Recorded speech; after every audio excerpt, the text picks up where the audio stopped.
Бұл көчөттү учунан кырксамбы? Же кыска мындайраак ортосунан алып койсомбу? Же мында түбүнөн эле алып койсомбу? Ортодон дагы чыгып кетиптир. Муну кандай кылсам экен? Дегендер үчүн, урматтуу туугандар, эртең 8 февраль күнү Таргойда Тагыраагы опта Толбой абамдын жаңы багында талаа күн өтөт туугандар. Кантип буташ керек, кантип караш керек, кантип кыркыш керек. Кайсыл мөмө бүчүр, кайсыл мөмө бүчүр эмес. Эртең ошого семинарга чакырабыз. Руслан укам келет, Белек досум келет, келип сиздерге жакшы кылып сабакты өтүп берет, түшүндүрүп берет. Ошондо билип алабыз туугандар. Эртең сурайбыз, каерден кыркышыбыз керек деп. Семинар бекер. Семинардан кийин 5 сомдон топтоп туруп кичине бир аш-баш кылып таанышып, сүйлөшүп отурабыз да.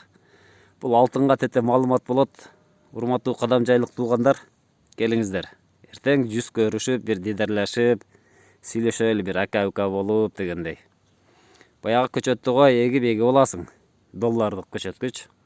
Кымбат көчөттөрдү тигип алып, анан бул неге көктөбөй атат? Же мына окшоп түбүнөн кырксамбы, же үстүнөн кырксамбы?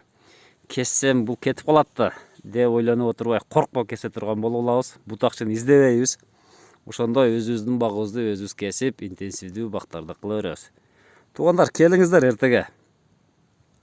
Тынч аман болуңуздар, туугандар.